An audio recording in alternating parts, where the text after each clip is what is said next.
capacity of the reservoir determination using different methods. Now let us see. So it says, just you can see this problem. The elevation area of a certain dam site is given below. So elevation and area of reservoir given. Calculate the capacity of the reservoir using trapezoidal and cone formula.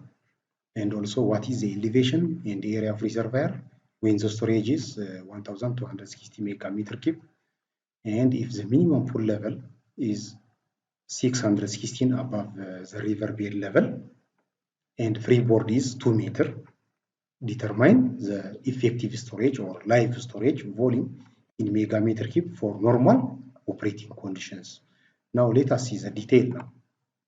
I think this is a problem. Now just you will prepare a table format to calculate the capacity of the reservoir for each level. So elevation versus area given is up to 720. So you have to put all known values starting from river bed level up to full reservoir level. So if you provide a table format using this equation, so you are going to calculate reservoir capacity determination using trapezoidal method and also cone formula. So the first step is you have to put, you go just up to full reservoir level, up to the crest of the reservoir, you have to put. So 610 is river bed level, then 616 is minimum pool level, then you proceed like that. Then since crest level is 720 is this one, this value. So deduct 2 meter to get normal pool level because freeboard is 2 meter, then 718, then 720. So by interpolation, you can calculate this value. You can calculate this value by interpolation. For this value, how much? Then for this value, how much you have to calculate. Then finally, you can go to calculation. Before that, let me show you the cross-section of the dam. So this is a dam, for example. River bed level is this one. Then minimum pool level is 250 meter. Then normal pool level below full reservoir level, 2 meter down.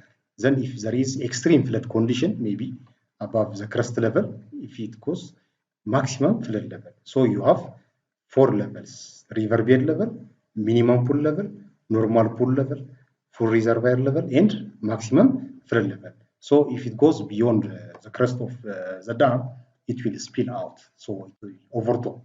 So overtop, no problem for concrete dam. But for embankment dam, overtopping is not good because it may cause erosion of downstream side. So you can see just area versus elevation.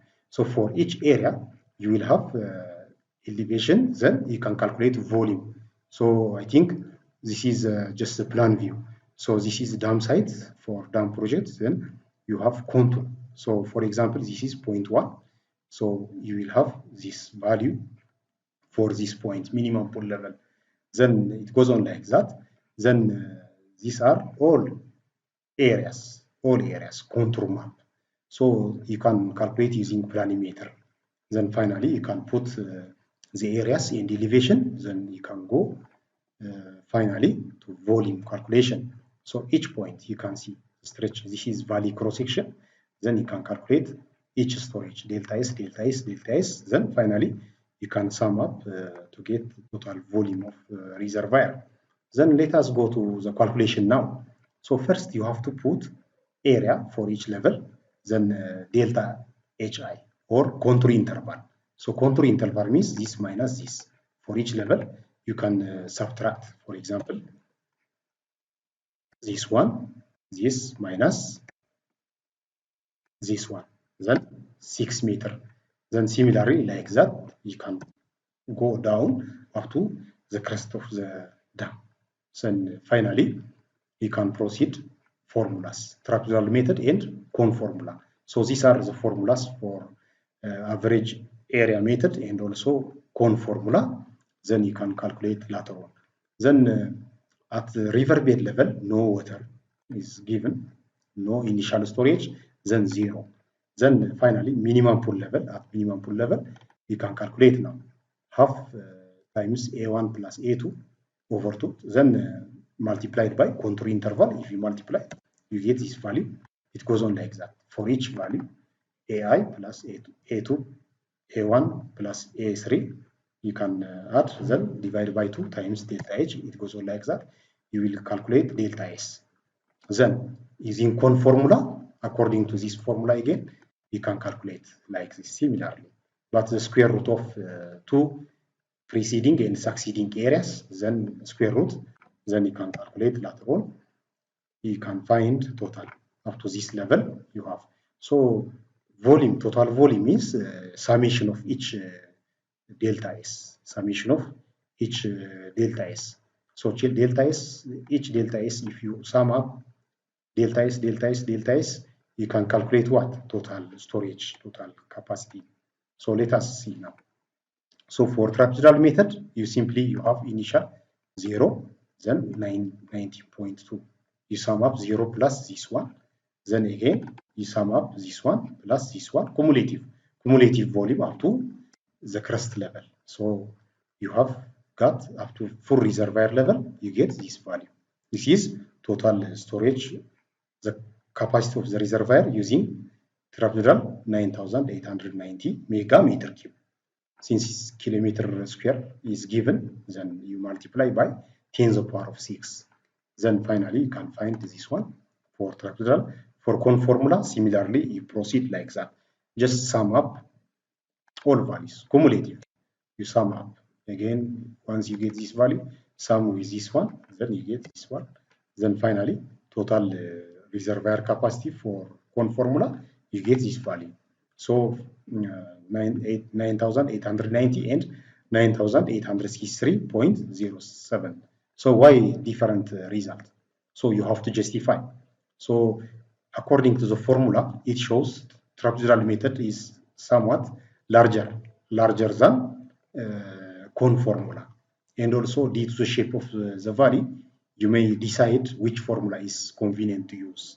So we get that the total capacity of the reservoir using trapezoidal method is larger than that of con formula because the shape of the valley from a trapezoidal is larger than the conical shape. So that's why.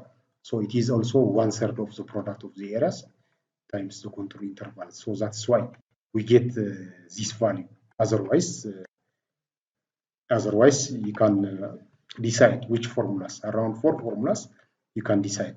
And the second question is, I think, what is the elevation and the area of reservoir when the storage is 1,260 megameter cube?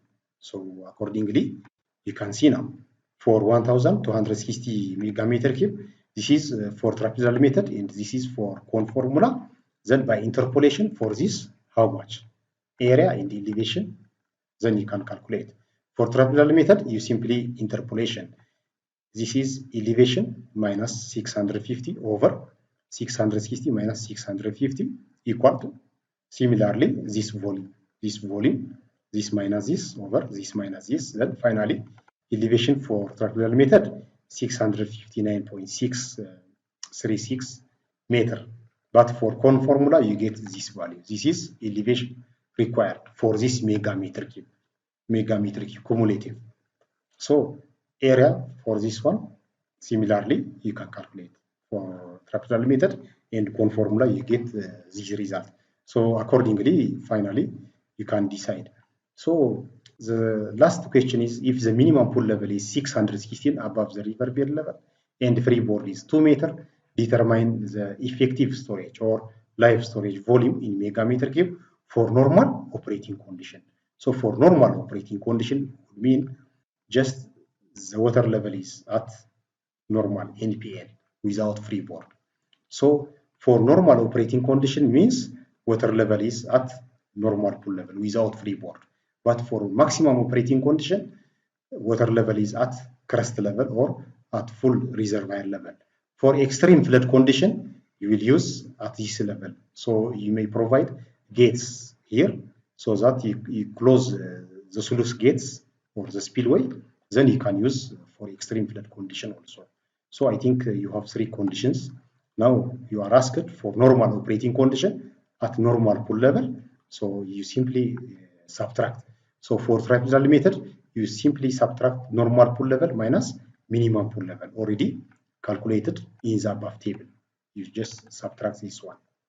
You see, this one level, normal pull level, minus dead storage level, which is minimum pull level. So just the volume which is accommodated by sediment will be the dead storage. So we will not use for different purposes. So because it is just accumulated with trashes, boulders, and also sediments, so it is dead storage below this level, but above this level. So the intake should be above this level. So we need what? Clean water for different purposes. So the intake must be above the dead storage level or above the minimum pull level. So you get this value for the trapezoidal method. And for cone formula, similarly, normal pull level minus minimum pull level, you get this value, this minus this one. So live storage for normal operating condition, we get this value. But for maximum operating condition, this normal pull level will be changed to Fresnel or full reservoir level minus minimum pull level.